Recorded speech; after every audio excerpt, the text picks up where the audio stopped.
Coverage में आपका स्वागत है और इस वक्त हमारी मौजूदगी नौबतपुर नगर पंचायत में है। आपको पता होगा कि इस वक्त जो 51 ऐसे नगर पंचायत है जहां पर उपचुनाव हो रहा है और कई 6 से 7 ऐसे नगर पंचायत है जहां पर आम चुनाव हो रहा है। तो ये आम चुनाव हो रहा है, यहाँ पर पटना से सटा हुआ ये क्षेत्र है और 5 नंबर वार्ड की प्रत्याशी रेणु रजक हमारे साथ जुड़ी हुई हैं। महिलाएं इन दिनों चुनावी क्षेत्र हो या फिर कोई भी क्षेत्र में उनकी अहम भागीदारी देखने को मिलती है और महिलाएं अब घर के किचन से निकलकर समाज के उन क्षेत्रों में भी पहुंच रही हैं जिन क्षेत्रों में जनता का सरोकार हो।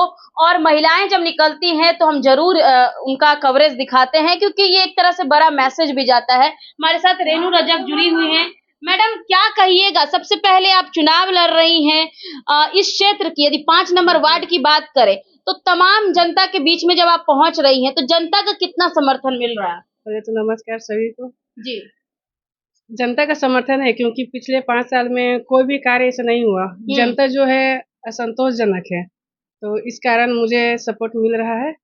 सभी ने कहा कि आप खड़े होइए, मैं सपोर्ट करूंगा और मैं भी चाहती हूँ कि जनता का जो भाव है वो बना रहे, मतलब उसका हम पूर्ण रूप से उसके पक्ष में है, उसका पूरा समर्थन करूंगी। अगर मैं चुनाव जीत जाती है तो मैं जनता के कार्य में आगे बढ़ूं।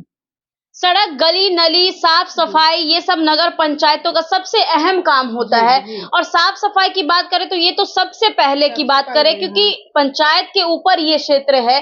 तो क्या साफ सफाई की बात करें तो इस क्षेत्र में कैसा है? आपके वार्ड में साफ सफाई की क्या स्थिति है? साफ सफाई नहीं है, नाली भी है तो वैसी है, छोटा छोटा है, बंद कर दिया है। जो अंदर मतलब बंद कर देने का मतलब है कि अंदर भरा हुआ है, ऊपर से बंद है, तो पानी जाएगा कहाँ?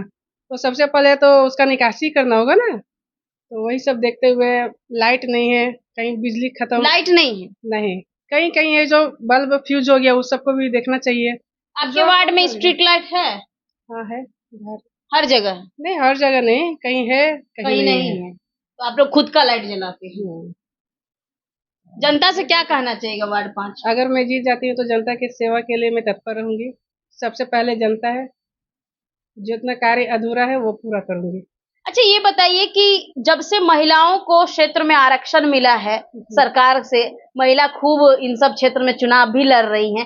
चलिए, बहुत अच्छी बात है, लेकिन कई जगहों पर देखने को मिलता है कि महिला बन जाती हैं, उसके बाद आम जनता जो है उनसे उनके पति या फिर उनके प्रतिनिधि घर के जो कोई भी लोग हैं वो मिलते हैं, महिला जल्दी नहीं निकलती है ज्यादातर जगह। आपकी क्या सोच है? यदि आप बन जाती हैं तो आप लोगों के टच में रहिएगा कि नहीं? हम लोगों के टच में रहूंगी क्योंकि मैं खुद अपना काम खुद स्वयं करती हूँ।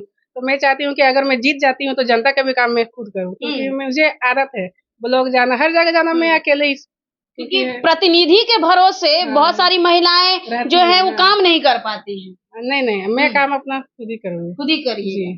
चलिए, तो देख सकते हैं कि महिला है और आरक्षण के तौर पर, जब बिहार सरकार के आरक्षण के तौर पर महिलाओं को भी भागीदारी मिलती है हर क्षेत्र में, और ये भी आरक्षित सीट है 5 नंबर, और यहाँ से रेणु रजक चुनाव लड़ रही हैं और हमने जाना कि किस तरीके से काम करेंगी। और सबसे बड़ी बात है कि महिला जो है यदि वो बन के आती हैं तो जनता के बीच में जाना सबसे बड़ी चीज है, और जो महिलाएं जाती हैं उनका सही तौर पर देखा जाता है। लेकिन यदि जो महिलाएं नहीं पहुंचती हैं, लोग सवाल जरूर करते हैं, सामने से नहीं लेकिन पीठ पीछे जरूर कहते हैं कि महिला बन जाने के बाद क्षेत्र में नहीं मिल रही हैं और इसलिए अगले बार उनके चुनाव पे असर भी पड़ता है।